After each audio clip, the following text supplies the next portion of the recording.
Kamusta sa inyo mga pare, no? So yan, June Talks tayo ngayon na ito ito yung unang podcast natin na i-release sa ating channel, no? So syempre, meron pa ako sa channel, June Clip, so pwede nyo check yun and then makita nyo dun yung mga video natin, mga clips sa mga galing sa podcast ko. And syempre may Spotify na rin tayo, may podcast tayo sa Spotify, so pwede mo i-check down, okay? So ngayon, welcome. Kung bago ka pa lang sa ating channel, syempre make sure na nakasubscribe ka sa ating channel and hit mo na rin yung notification bell para lalo ka mag-updated sa bawat video natin. So yun, ang unang ito-topic natin is goal setting and achievement, okay? Kasi kung gusto mong for example lahat ng aspeto kasi ng ng buhay is kailangan mo na meron kang settings at the same time meron kang achievement, okay? So ano yung goal setting and achievement? Okay, for example sa akin sa pag-workout ko, syempre may goal setting ako and then meron din akong achievement doon, okay? Kailangan mo magkaroon ka ng strategy kung paano mo ma-set or ma-achieve yung mga ganung bagay. For example, ang goal ko this summer is magkaroon ako ng abs. So, kailangan magkaroon ako ng magandang strategies para makuha ko yung goal ko na yun, okay? And then, kailangan, yung magiging goal mo na yun is meaningful, okay? Hindi lang sa pag-workout, okay? Pwede yan sa pwede mo yan goal sa life, career, relationships, health, personal growth, okay? Marami. Okay, pero syempre, ang una natin dyan is syempre, for example, sa fitness, okay?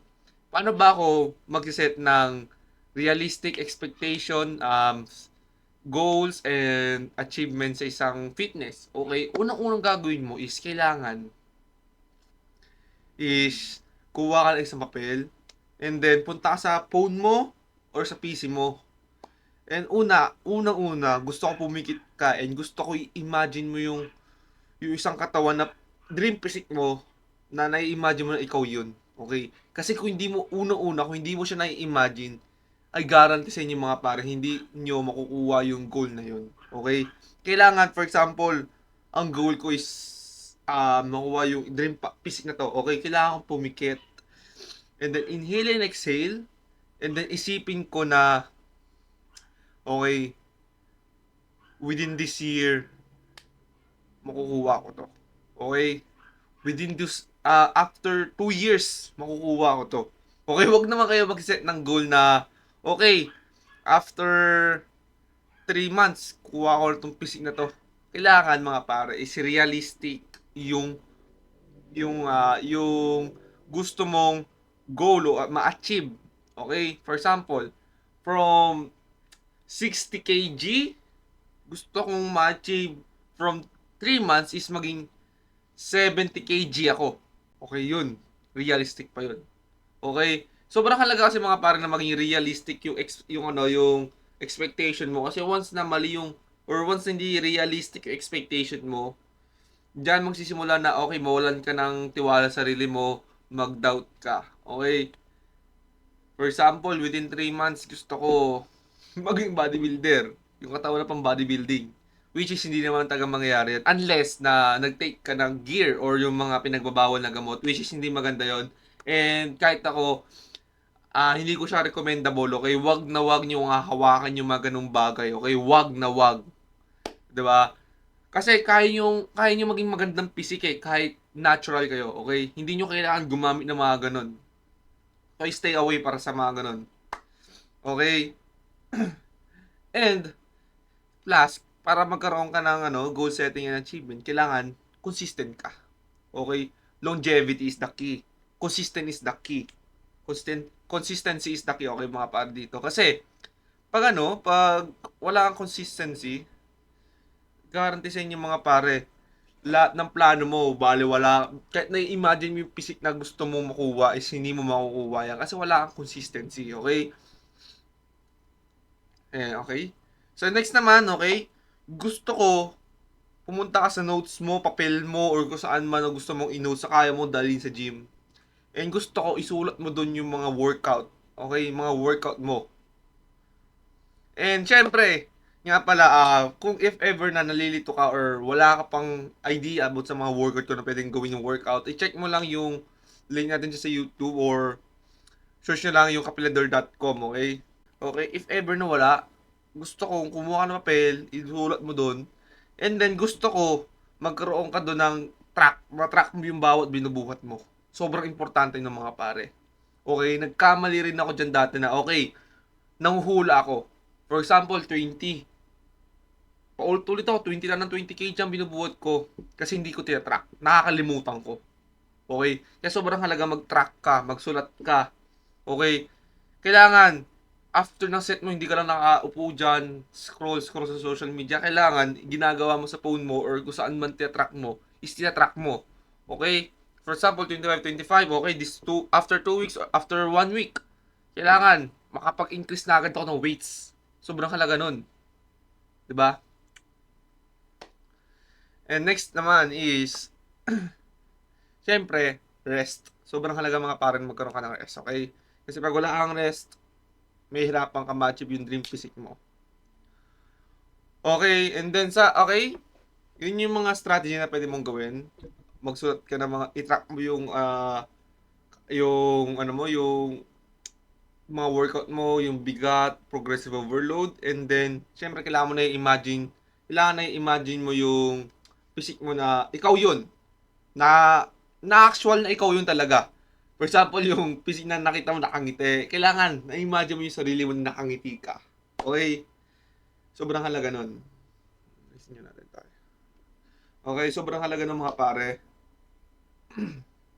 And next naman is, syempre, trust yourself. Okay, mga pare. Sobrang halaga magtiwala ka sa sarili mo. Kasi baliwala lahat yan if wala kang tiwala sa sarili mo. Okay?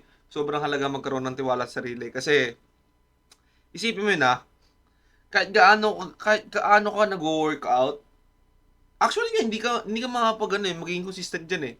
Kung wala kang tiwala sa sarili mo. Siyempre, may isip mo, okay, ba't ko pa ginagawa? Anong purpose ko? Bakit ko ginagawa mag-workout? Bakit ako nag-workout? Anong purpose ko?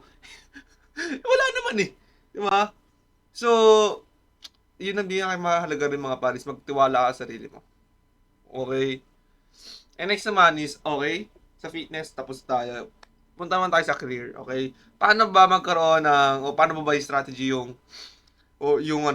pag-achieve mo or mga meaningful goals mo sa career mo? Okay, una-una dyan is, ganun din. Halos lahat na aspeto ng buhay is lumalabas dyan is kailangan na i-imagine mo. Kasi tandaan nyo kung anong kasi iniisip ng utak natin, yun yung makukuha mo eh. 'Di ba? Yung kasi, yung mundo, siya yung for example, nag-a-attract ako na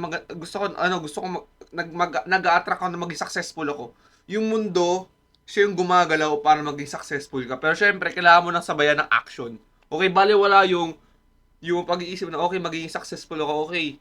Balang araw, makakuha ako ng magandang kotse, magandang bahay. Eh, kung hindi ka naman nag-grind, di mo makukuha yan. Okay, kaya sobrang halaga na mag-grind, okay? Lumabas ka sa comfort zone mo. Sobrang halaga na lumabas ka sa comfort zone mo. Kasi, for example, nasa isang kwarto ka, hindi ka nakikipag-usap sa ibang tao, hindi ka nag-workout, hindi ka nakikipag-socialize. Siyempre, yung confident mismo mababa yan. Okay? Kailangan, for example, takot ka rin mag-upload, okay? Kasi maraming mga tao or maraming katulad ko na ang nire-reason niya ay hindi para sa akin yung YouTube, hindi para sa akin yung social media. Gusto ko lang na maging low-key na successful. Mga pare, ito para sa akin, okay? Kailangan maka-adapt ka sa mundo ngayon. Okay? Kung dati mga 90s, pwede mo 'yung gawin. Pwede mo maging low-key kasi hindi naman nag-exist yung social media dati eh. Pero yung mga pare is 2024 na ngayon mga pare, 'di ba? Kailangan maka-adapt ka sa mga pagbabago ng mundo. Parang iPhone, okay? For example, iPhone 4 ka. Hindi mo ba kailan pa nilabas ang iPhone 4? Tagal-tagal na, 'di ba? Hindi ko nga alam kung kailan nilabas ang iPhone 4. For example, nilabas ang iPhone 4. Tingin mo ba kakayanin pa rin ng iPhone 4 mo ngayong 2024? Diba hindi naman? Ganon din. Kailangan marunong ka mag-adapt. Kailangan marunong kang mag-adapt sa pagbabago or pag-a-adjust ng mundo. Okay? Kasi kung hindi ka marunong mag-adapt sa pagbabago ng mundo, hindi ka magiging successful. Hindi mo ma-achieve yung mga gusto mong ma-achieve na goals. Okay? And then, kung nahihiya ka or iniisip mo pa rin yung mga sasabihin sa'yo ng ibang tao, mag-isip-isip ka.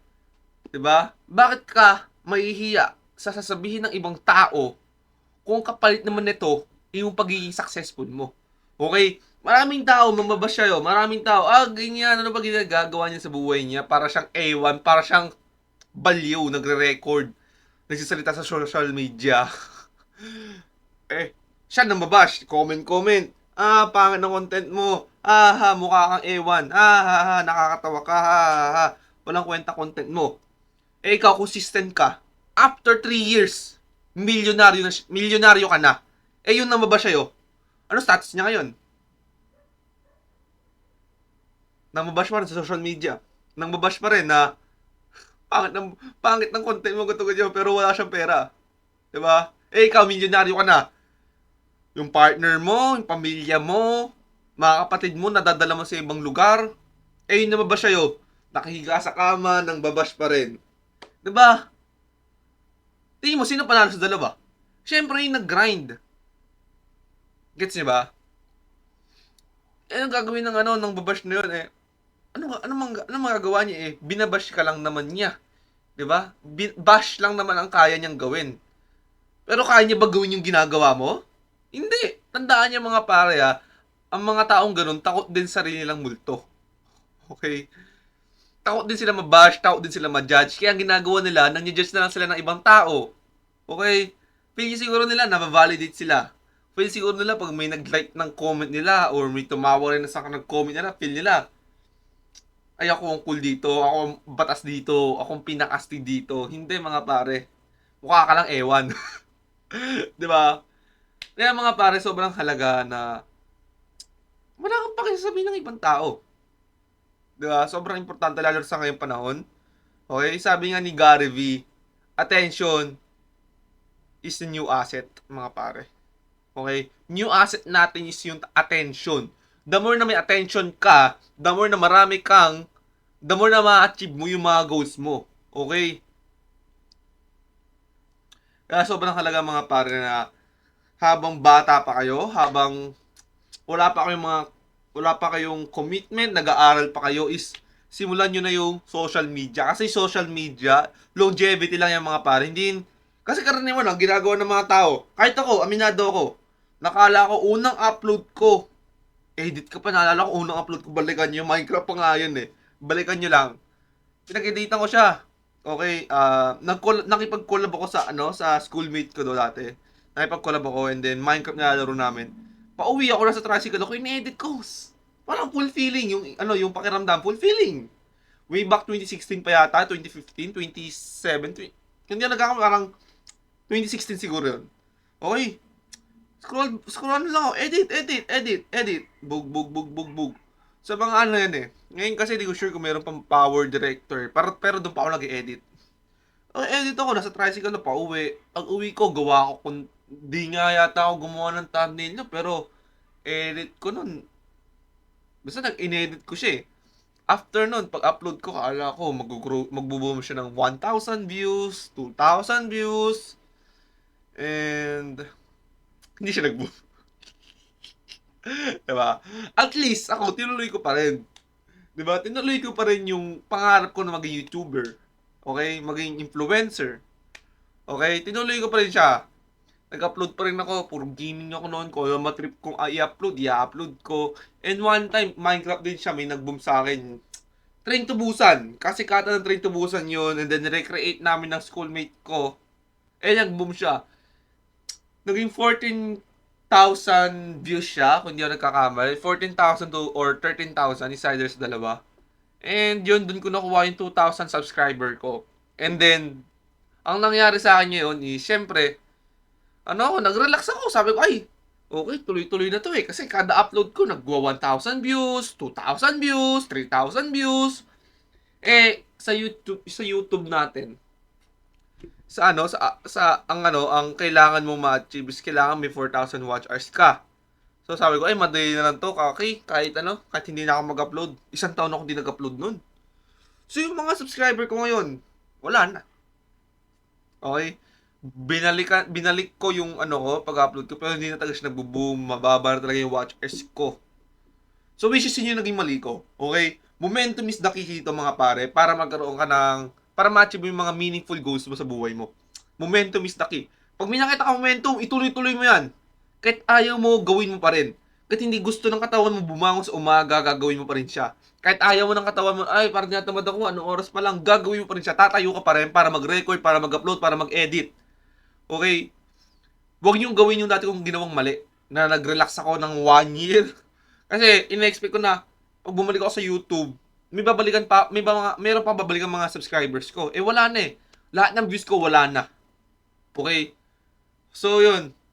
Huwag niyong gawin yung ginawa kong mali. Pag may momentum na kayo, ituloy-tuloy niyo yan. Kahit ayaw niyo, idiretso niyo pa rin. Maniwala kayo sa kayong mga pare. Ma-achieve niyo yung goals niyo pag ganun yung ginawa niyo. Ituloy niyo.